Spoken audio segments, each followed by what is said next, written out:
My daughter laughed when I gifted her old jewelry. She didn't know it was worth $500,000.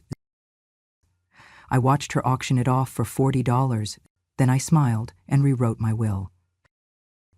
"Mom, is this fake?" Emily sneered, her eyes narrowing as she held the small velvet box like it might stain her skin. "God, did you dig this out of a dumpster? What is this, some antique trash from your glory days as a maid?" Her voice sliced through the room. Laughter followed, nervous, unsure, but it came. Her husband snorted. Her teenage son shook his head, trying to hide a smirk behind his soda can.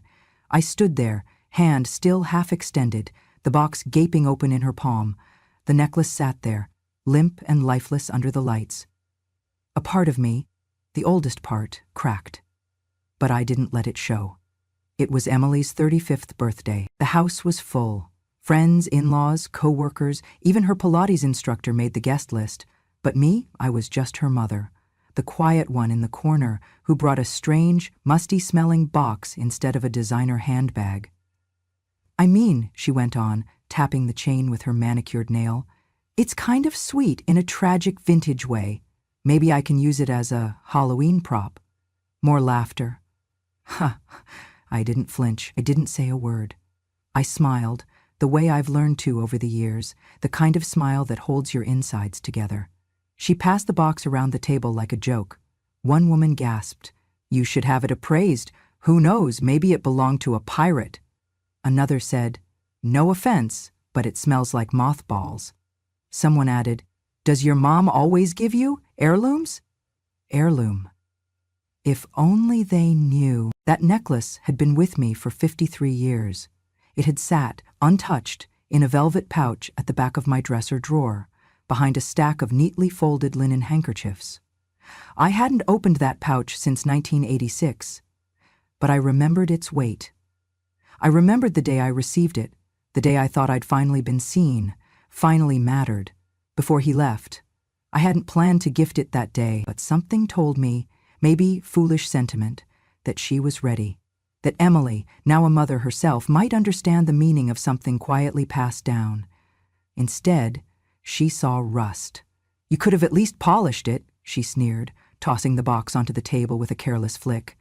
Still, I said nothing. Her husband poured her another glass of wine. I sat at the far end, picking at my salad, invisible. As always, after cake, she pulled me aside. Her tone changed. It always did when no one else was around. "I don't want you bringing this kind of junk into my home again," she said quietly but sharply. "You embarrassed me." I stared at her. The same girl whose fever I nursed when her husband forgot to pick up medicine. The girl I watched cry after her miscarriage, held her while her own mother-in-law said nothing. The girl whose first rent I secretly paid behind her prideful back. "I'm sorry," I whispered. She folded her arms. "You're always sorry, but sorry doesn't clean the smell off my couch." Then her eyes hardened. "You've overstayed, Mom. This house? It's not yours. I know you think you're helping with the kids, but honestly, you just get in the way. You leave things around, you forget appointments, you talk too much when my friends are here. I'm tired." I felt the words hit like small pebbles, not enough to wound, but relentless. She stepped closer. "Today was the last day, okay? It's my birthday, and I want this house to feel like mine, not like some old woman's nursing station." I nodded slowly. She didn't stop. "You have until Friday. Take your things. I'll pay for a week in a motel or something, but after that, please don't come back. Ever?" I looked past her shoulder. Her daughter, my granddaughter, was blowing out the candles with her friends. Balloons bounced near the ceiling fan. Someone popped a champagne cork. Laughter floated in. I turned back to Emily. Her arms were still folded. She didn't meet my eyes. I wanted to ask her, "Do you remember when you had nothing? When your baby's father left, and I worked nights just to buy formula. But I didn't. I just smiled again.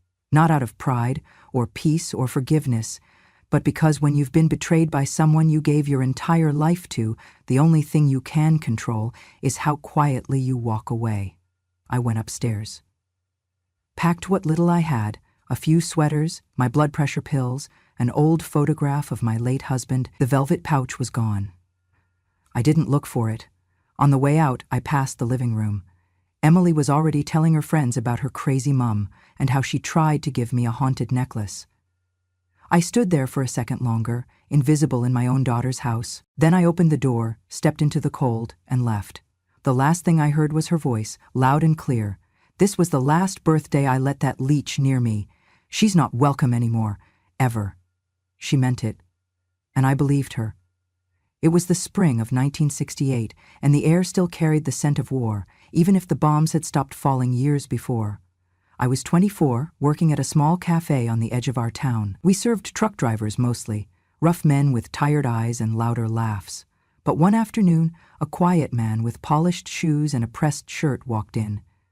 He didn't order coffee. He asked for directions to the bus station. I gave him the way and a smile. The next day he came back, and the day after that. His name was Thomas. He said he was a mechanic, said he had no family left, said he liked how I poured tea, not rushed, not careless. 2 months later, we were married in a courthouse, with no guests, no cake, just a man with a pen and a stamp.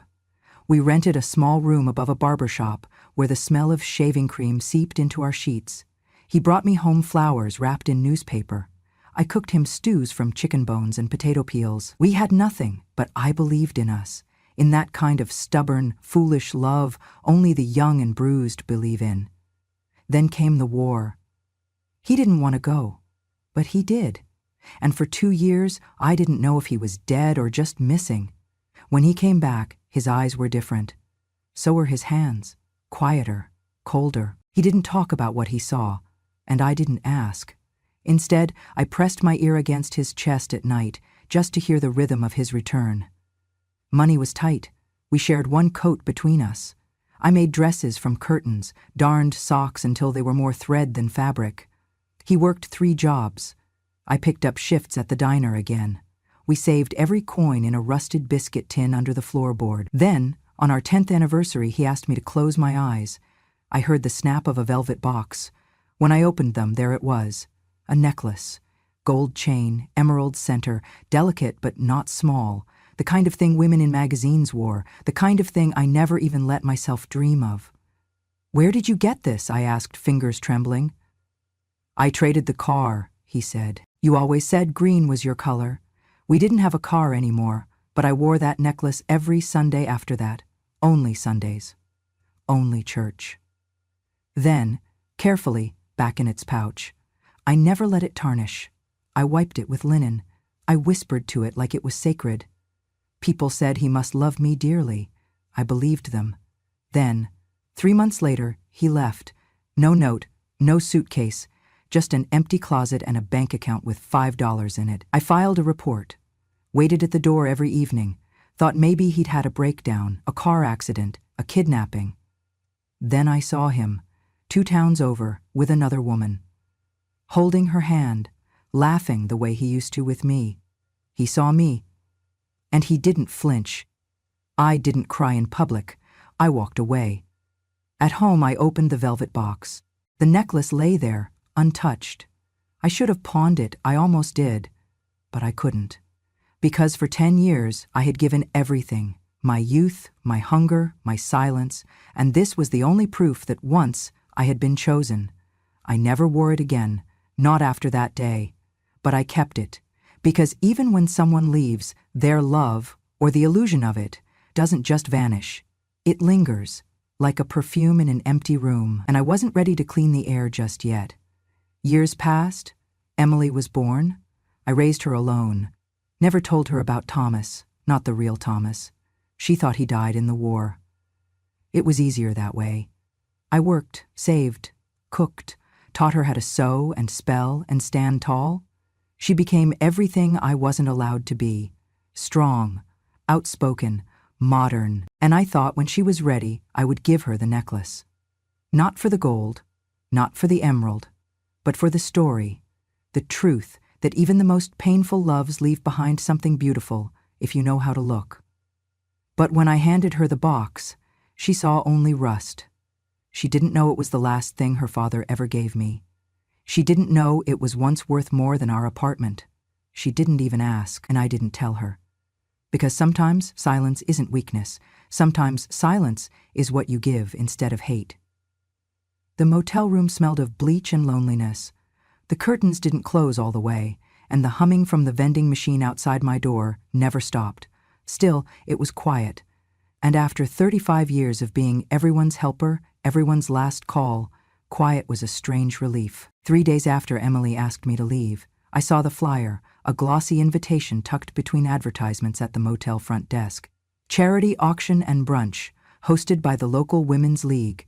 Emily's name was there, in fine print, co-chair. Of course. I almost tossed it, but something pulled at me. Maybe I wanted to see her again. Maybe I thought she might have changed her mind. Maybe I just needed to be in a room where people still dressed like life was worth something. So I went. I wore my best coat, the one with the lining coming undone, and found a quiet corner in the back. Nobody noticed me. Nobody ever did, really. There were tables full of crystal bowls, knitted scarves, framed paintings of lighthouses. Most of it looked like things people gave away when they didn't want to move it. I was just sipping lukewarm coffee when I saw it. Box 47. A velvet box. Familiar. Too familiar. I stood, walked slowly toward the table. My knees ached from motel beds and forgotten birthdays, but I moved like someone half my age. There it was. My necklace. My necklace. The gold chain still shone under the lights, though the emerald seemed dimmer, like it knew it didn't belong there. The tag taped to the side said, "Vintage costume necklace. Starting bid, $10 costume." The word hit harder than Emily's laughter. I picked it up with both hands, ran my fingers across the clasp. Yes, the tiny scratch near the hook, the faint initials etched on the back. T.W. Thomas Williams. He had it engraved once, before he left. I looked around. Emily wasn't at the table. She was across the room, laughing with the mayor's wife, wearing pearls that I knew she didn't buy herself. Her voice rose above the crowd, confident, effortless, so sure of her place. I stood there, holding the box. Then the auctioneer rang the bell. "Box 47, he announced. "Lovely vintage necklace, perfect for holiday parties or a costume ball." I didn't speak, didn't scream, didn't run. I sat back down and watched. $10, someone called. 12, 15. Then silence. "Any other takers?" A woman near the front, in a lavender blazer and over-dyed hair, raised her hand. $40, sold! I watched the necklace disappear into a plastic bag, hand it off like a clearance item at a garage sale. The woman looked pleased with herself. A bargain, no doubt. Emily never glanced my way. She didn't recognize me. Or maybe she did. Maybe she just didn't care. I left before the brunch. Outside, the sun was too bright. The sidewalk burned through the soles of my shoes. I walked 2 blocks before I let myself cry. Not loud, not messy. Just the kind of crying that slips out in pieces, like old pipes leaking drop by drop. I found a bench, sat down, let the tears run. It wasn't about the money. It never was. It was about memory, meaning. That necklace was my past, the only piece of love I had left from a man who, for all his sins, once looked at me like I was the only thing on earth worth saving. Emily didn't know, didn't ask, didn't care. I thought about running after the woman in the lavender blazer, offering her double, triple. But then what? Take it back and hide it in a drawer again like a secret shame? Some things, once sold, are meant to stay gone. Instead, I walked back to the motel, sat on the edge of the bed, took out my handbag and found the envelope I kept in the lining, the appraisal paper. Dated 1985, signed by a jeweler on Lexington Avenue in Manhattan. Estimated value, $500,000, $500,000. I folded it neatly and placed it on the nightstand. Then I stared at the ceiling and whispered, "She sold me for $40, and I wasn't talking about the necklace anymore." The night after the auction, I didn't sleep. Not from sorrow, that had passed. Not from anger. I'd swallowed too much of that over the years. It was something colder now, heavier. The kind of stillness that comes when something inside you quietly shuts off. I waited for the sunrise like a prisoner waiting for sentence. When the first light broke through the blinds, I got dressed. Same coat, same shoes. I walked to the bus stop, caught the early route back to my old neighborhood. Not to Emily's, of course. She made sure I knew I was no longer welcome. I was headed somewhere older. The house I lived in after Thomas left was still standing. It was small, and half the roof now sagged like tired shoulders. I'd rented it out years ago, but the back unit, the one we called the laundry room, I kept for storage. There was a dusty key under the flower pot. No one had touched it in years. Inside, the air was thick with cobwebs and silence. I moved to the corner, knelt down beside the old oak dresser, and pulled away the loose floorboard. There it was. The fireproof tin box, wrapped in a faded red scarf. My hands didn't tremble. Not anymore. Inside the box were a few birth certificates, a letter Thomas had written from overseas, unopened, and an envelope yellowed with age, marked in thick black pen, appraisal. I opened it. And there it was. Lexington Avenue, New York, 1985, appraised by Goldberg & Stein Jewelers. Item, 1 custom gold necklace with emerald centerpiece. Estimated retail value, $500,000. I read it twice. Then a third time, $500,000. For decades, that piece of paper had meant little. I never planned to sell the necklace. It wasn't about the money. It was about what it stood for. A man's final act of tenderness before he vanished, a decade of love pressed into gold and stone. I remembered the day I brought it to the jeweler. I was in the city for a cousin's funeral. On impulse, I stepped into the store, the necklace wrapped in tissue inside my handbag. I wanted to know if it was real.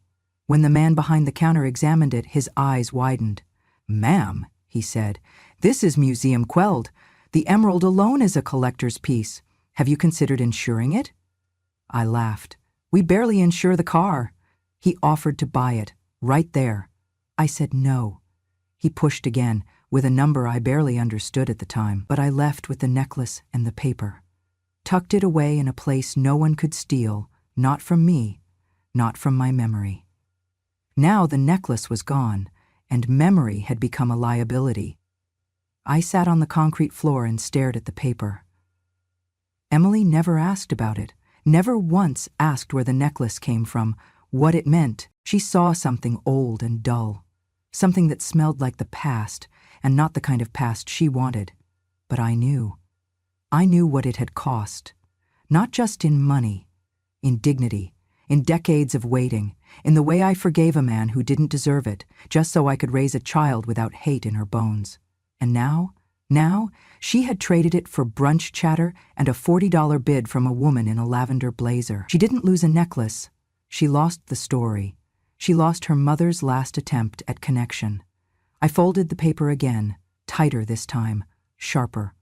A new kind of resolve settled in me, not rage, not vengeance, but clarity. It was never about the jewelry, it was about recognition, about whether my life, my sacrifices, my silence, my love, meant anything to the one person I gave everything to. And now I had my answer. She didn't want the story. So I would rewrite the ending. There was a time I swore I would never become my mother, not because she was cruel, she wasn't, not because she failed us, she didn't, but because in the end, she died quietly, forgotten by the very children she gave everything to. And I thought, not me. Never me. My mother Ruth was a plain woman. She had thick ankles, a soft voice, and hands like cracked porcelain from decades of scrubbing and sewing and lifting children who didn't thank her. She raised 5 of us in a 2-room house with no indoor plumbing. She made soup from bones, dressed us from second-hand piles, and kissed our foreheads like each of us was the last child on earth. We didn't see her, not really. I remember the first time I saw her cry. I was 12. My brother Paul had just stormed out, saying she was too controlling, and that her rules were from the Stone Age. She sat at the table after he left, her hands folded tightly, and said nothing. Then a tear rolled down her cheek. Just one. I didn't understand it then, but I do now. When we grew up, we left her. Not all at once, but steadily, like sand falling through fingers. First my sister, who married a man in another state and called less and less. Then my brothers, who only came by when they needed money or food or someone to watch the kids. I visited. I did, but not often enough. By the time she was in her 70s, she was living alone, heating soup from cans, waiting for a phone to ring that barely did. I remember coming by once with Emily, who was still little. My mother reached for her, smiling with that familiar tenderness, and Emily clung to me, hiding her face. She didn't know this wrinkled woman with the thinning hair and stooped back. She didn't want to know. My mother pretended not to notice. That night, after Emily fell asleep in the car, my mother said, "You'll understand one day, when you give everything and then become invisible." I didn't want to understand. I didn't want to imagine that future. But here I was, years later, staring at her reflection, not in a mirror, but in my own life. Alone, discarded, not out of cruelty, but out of casual dismissal, the same way we dismiss wallpaper, always there, quietly fading. I remembered cleaning out her house after she died. She had a small box under her bed, filled with cards we'd sent her, birthday cards, Mother's Day cards, notes from when we were children. Each one was wrapped in tissue, like treasure. I threw most of them out. I was tired, grieving, in a rush. Now I would give anything to hold those cards again, to see what she saw in our scribbled ink and stickers and generic poems, to feel what she must have felt, alone in her bed, holding paper memories like they were warmth. I had promised myself, standing at her graveside, that I would never let my life end that way, that I would never become a woman who gave everything and was left with nothing. And yet, Emily's voice echoed in my head. "You've overstayed, Mum. You just get in the way. You're not welcome anymore. Ever." I had become exactly what I feared.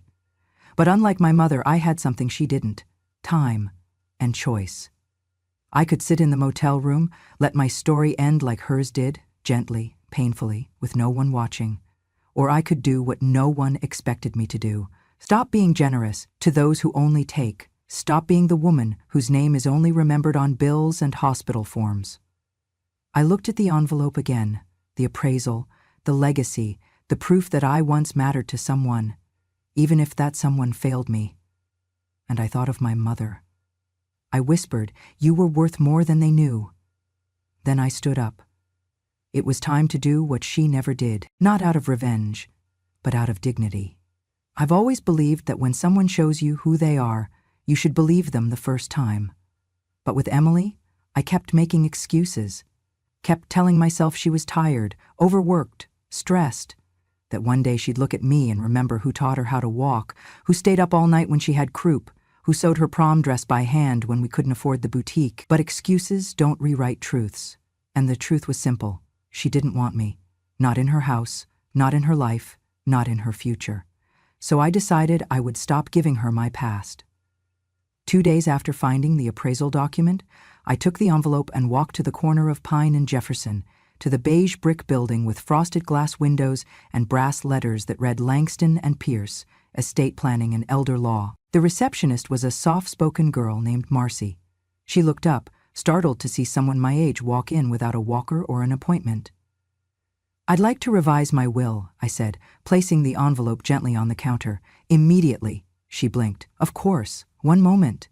She led me to a small room with warm lighting and a faint smell of pine.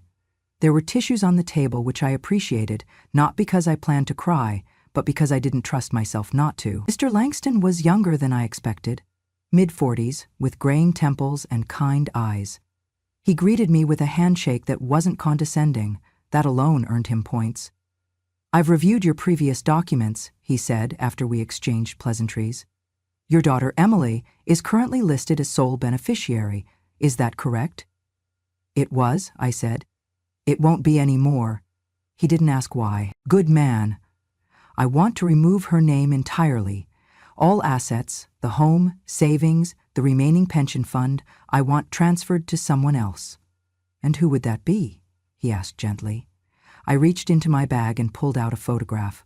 A woman in her 30s, dark hair pulled into a bun, smiling as she held a tray of tea beside my reading chair. "Her name is Maria. She's been my caregiver for 5 years. She was there when I fell and couldn't get up, when I had pneumonia and no one came to visit, when I cried at night thinking I'd failed as a mother. She never asked for more money. She never judged my silence. She just stayed. Mr. Langston nodded, scribbling notes. "Does Maria know about this?" "No," I said, "and I don't plan on telling her until I'm gone." I took a breath. I want her to have the house, the insurance, the jewelry that's left, and I want her to know that someone saw her, that someone valued her presence. We spent the next 2 hours going over documents. He walked me through every clause, every scenario. What would happen if Maria passed before me?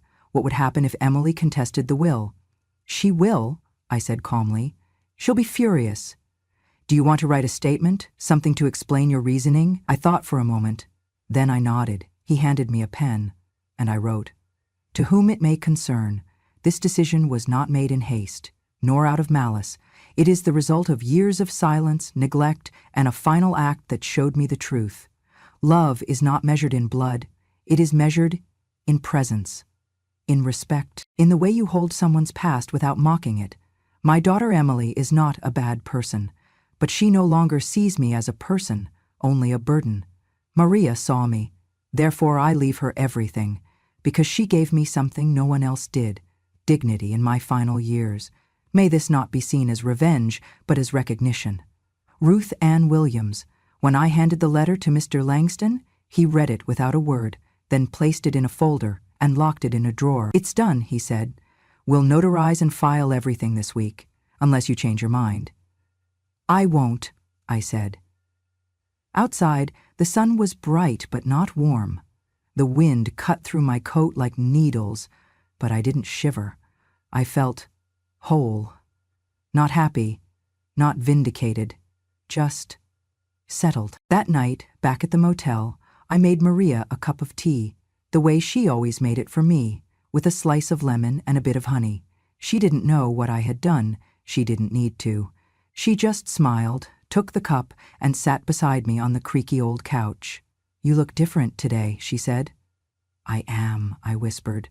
"I finally did something for myself." She patted my hand, not pressing, not asking, and I knew I had made the right choice. Sometimes, family isn't who shares your blood. It's who sits beside you when the world turns its back. I hadn't seen Emily in weeks. She didn't call, didn't text, and I didn't reach out either, not because I wanted to punish her, but because I had finally accepted something most mothers never want. Sometimes, the child you raise is not the person you hoped they'd become. But closure isn't a gift you wait for, it's one you give yourself. So I called her. She answered on the second ring. "Hello?" "It's me," I said, my voice calm. "I'd like to take you to dinner, just you and me." A pause. "Why?" "I think we should talk." Another pause, then finally, "Fine." We met at a small Italian place near the edge of town, the kind with red-checked tablecloths and flickering candles that smell like cinnamon. I picked it because it was quiet, neutral, no history. Emily arrived in a beige trench coat, hair pulled back tight. She looked beautiful, tired, and guarded. She didn't hug me. She sat down across from me, arms folded, phone face down beside her. "I only have an hour," she said. I nodded. "That's plenty." We ordered. She chose a salad with no dressing. I got the lasagna. For a while, we ate in silence. The clinking of cutlery filled the space between us. Then, I placed a sealed envelope on the table. Her eyes narrowed. "What's this?" "Something you should read." She opened it slowly. Inside was a single copy of my newly revised will. Her name had been removed, replaced. She stared at the document, then back at me. This is a joke, right?" "No," I said, sipping my water. "It's not." "You're leaving everything to Maria?" I didn't answer. She blinked, stunned. "She's your nurse, Mom. She's not family." I looked at her, steady. "She treated me like one." She pushed back from the table slightly, her voice rising. "You're punishing me because of a necklace." I shook my head. "No, Emily. I'm recognizing what you showed me that day, who you really are, who I've been to you." "That's ridiculous," she snapped. "It was just a mistake. I didn't know." "You didn't ask," I cut in. "You never asked. You never wanted to know." I leaned in. quiet now. You sold something that represented the last bit of love and memory I had left from a time before you. You mocked it. You laughed in front of everyone. And then you got rid of it, like it was trash. She opened her mouth, then closed it. I'm your mother, I said, voice trembling now. But that day you sold me. I paused, then added the words I'd rehearsed in the mirror. For $40. She stared at me, her hands shaking now. I didn't mean, but you did, I said softly. You meant every word, every choice. You told me I was unwanted, a burden, and you meant it. She covered her mouth with her hand. Tears welled up in her eyes. Mom, I didn't know it would hurt you like this. I nodded. That's the difference between us. I always knew what hurt you. I spent my life protecting you from it. A tear rolled down her cheek. She didn't wipe it. I made mistakes, she whispered. I know, I said. So did I. We sat there for a long time. No yelling, no drama. Just truth. Eventually she spoke again. Is it too late to fix this? I took her hand across the table, held it gently. I didn't come here for an apology, Emily. I came to let you know. That's all. She looked down, silent. The waiter brought the check. I paid. As we stood to leave, I placed one more envelope in her hand. It was a photo, the necklace, taken decades ago, worn around my neck on our 10th anniversary. I hope one day you understand what it meant. She nodded, her lips trembling. I didn't hug her. I didn't say goodbye. I just walked out into the night, my coat wrapped tight, and for the first time in years, I didn't look back. The final years of my life were not lavish, but they were mine. I moved into a quiet care home on the edge of town, a small place with ivy on the walls and birds that gathered by the window each morning. I chose it myself. No one forced me. No one freed up a house by getting rid of me. I packed my things and left with grace. Maria visited every week. She brought me fresh flowers, hand lotion, and mystery novels we'd read together in the evenings.